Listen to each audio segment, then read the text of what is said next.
mi nombre es Francis Milena Arango Morales, soy estudiante de Regencia de Farmacia de la Universidad Nacional Abierta y a Distancia. El día de hoy les voy a presentar una estrategia de uso adecuado de medicamento llamado cefalexina. Como todos sabemos, la cefalexina es un medicamento que es muy conocido, que es muy ordenado por los médicos, de uso común, está indicado en muchas infecciones, especialmente infecciones del tracto respiratorio, como son la amigdalitis, la bronquitis, la otitis, la sinusitis. También se utiliza para infecciones del tracto genitourinario, para infecciones de la próstata y para infecciones de la piel, tejidos blandos y de hueso. Por ejemplo, los abscesos o nacidos que los dan también los tratan a veces con cefalexina. ¿Cuándo no está indicado? No está indicado si la persona es alérgica. Si es alérgica a la cefalexina, a la penicilina o algún antibiótico betalactámico, ¿cierto? O sea, derivado de la penicilina o de las cefalosporinas. O si uno está tomando otro medicamento que interactúa con ese. Por ejemplo, el Probenecid, que es para la gota, o la metformina, que es para la diabetes. En esos casos no se debería utilizar el medicamento. ¿Cómo se debe tomar el medicamento?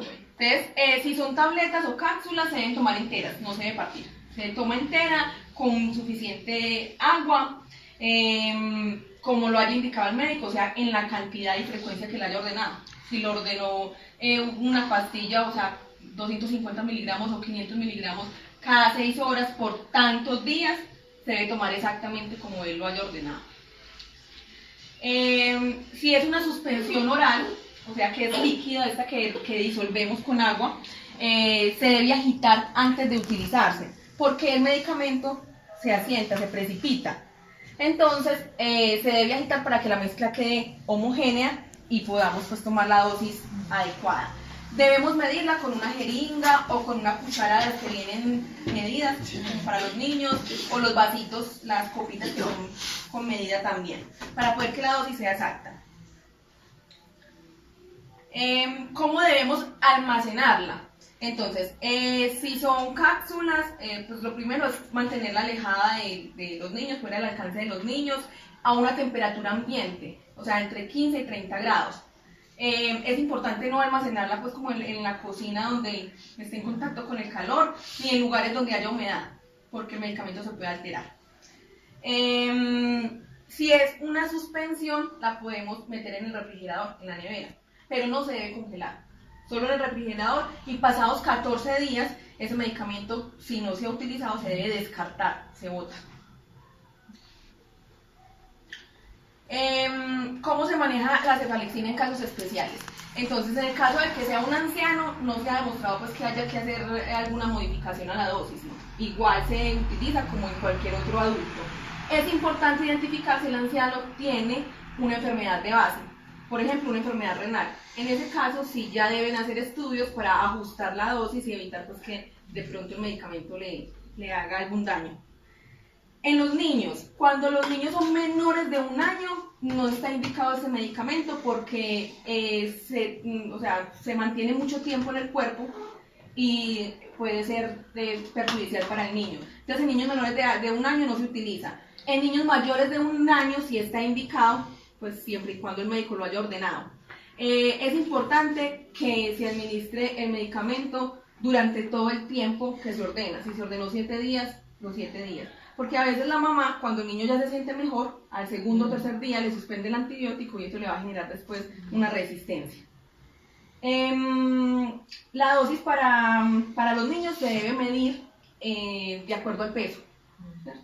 Entonces se mide tantos gramos por el peso del niño y eso se divide para cada 6 horas. La dosis máxima en un niño es de 3 gramos al día y para un adulto la dosis máxima en el día es de 4 gramos al día. En el caso de las mujeres embarazadas, no hay contraindicación tampoco, el médico lo puede ordenar pues si lo considera necesario, porque no se ha demostrado que genere malformaciones genéticas en los niños.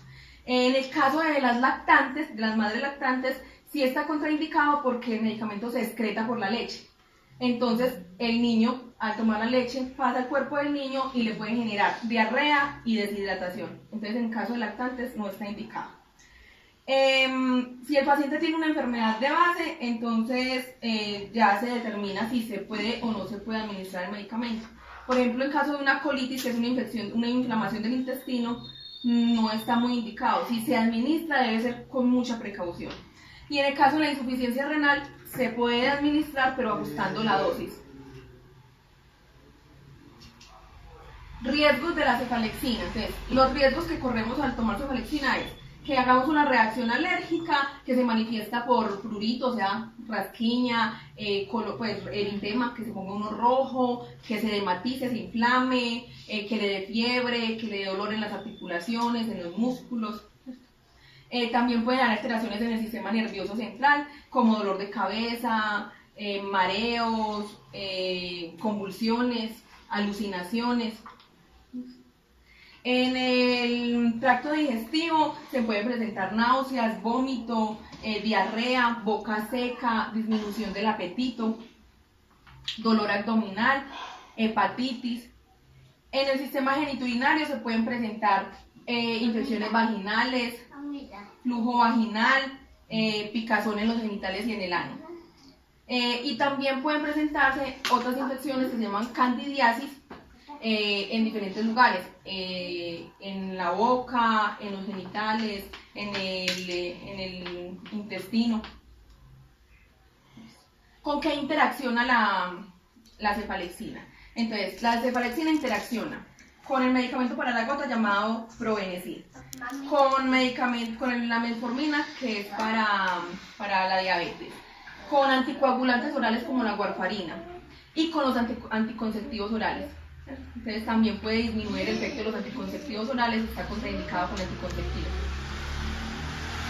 ¿Qué precauciones hay que tener con las comidas y bebidas? Entonces, los antibióticos no se deben consumir pues cuando uno está, pues no se debe tomar alcohol cuando uno consume antibióticos. Sin embargo, pues no se ha demostrado que haya un efecto dañino respecto a la cefalexina si uno toma alguna bebida alcohólica, pero igual se debe evitar.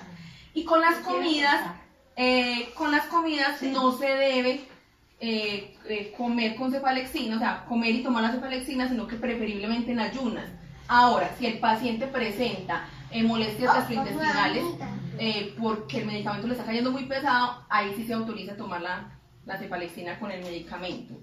El problema con las comidas es que van a retardar como el efecto del medicamento. Sin embargo, él va a hacer su efecto normal, sino que más retardado. ¿Qué precauciones hay que tener si se tiene una enfermedad de base? Entonces, precaución con los pacientes de enfermedad renal, como les había dicho, de ajustar la dosis. Pacientes con enfermedad gastrointestinal, que no presente diarrea, que no presente pues como efectos secundarios del medicamento. Y en pacientes que tienen problemas de coagulación, hay que tener mucho cuidado porque la cefalexina produce pues que también se aumente el sangrado. Entonces, si el paciente ya de base trae una enfermedad donde sangra, con la cefalexina se empeora el riesgo. También es importante que el paciente le diga al médico cuando le manda un examen de laboratorio que está tomando cefalexina, porque la cefalexina puede alterar algunos resultados de los exámenes de laboratorio. Por ejemplo, los exámenes de orina pueden verse alterados con la cefalexina, entonces hay que informar. Dosis tóxica. Entonces, es poco probable que se haya una sobredosis con cefalexina, pero si existe pues una dosis que puede decirse que es tóxica, pues que es una sobredosis, que es 5 a 10 veces de lo normal. Entonces, por ejemplo, yo tengo ordenado en el día 2 gramos de cefalexina y me tomé 20, eso ya sería una dosis tóxica, ¿cierto? ¿Qué se puede hacer en caso de que se ingiere una dosis tóxica? Se debe llamar a un centro de toxicología o asistir al servicio de urgencias o llamar al 123, ¿cierto? Se manifiesta generalmente con vómitos, diarrea, sangre en la orina, dolor en el estómago. ¿Qué sucede si se me olvida una dosis? Si olvido tomar una dosis, lo que debo hacer es tomar inmediatamente, me acuerde, tomar la dosis y tomar la próxima 5 o 6 horas después. Nunca se deben tomar dos pastillas juntas. Ah, que se me olvidó, entonces me tomo la otra juntas. No. Se toma esa y a las 5 o 6 horas se toma la otra. ¿Qué pasa si no me tomo la dosis y la cantidad, pues como me la ordenó el médico? Lo que les había dicho. Si me tomo mucho, me intoxico. Si tomo poquito, me puedo generar una resistencia. Además me puedo sobreinfectar. Ya me estaba mejorando y como la paré, me puede dar otra infección peor. ¿Qué debo revisar cuando compro el medicamento? Es muy importante que cuando compremos el medicamento miremos en la caja que tenga registro INVIMA, cuál es el laboratorio, cuál es la fecha de vencimiento, ¿cierto? Que la caja esté en buen estado, que el medicamento esté en buen estado, que si sea el medicamento y la presentación que me ordenaron, que el médico me ordenó tabletas, que sí sean tabletas, o me ordenó cápsulas, que sí sean cápsulas. Mirar que sí sea la presentación. Y en la caja ya pues mirar el modo de uso, las contraindicaciones, los efectos adversos. ¿Dónde es aconsejable adquirirlo? Pues es muy importante que sea en lugares reconocidos, que estén establecidos legalmente, como farmacias, droguerías o lugares, pues almacenes de cadena que pues, tengan permitido la venta de ese medicamento. Estas son las fuentes bibliográficas de donde obtuve la información. Muchísimas gracias por su atención, espero que les sirva mucho la información. Gracias. Gracias.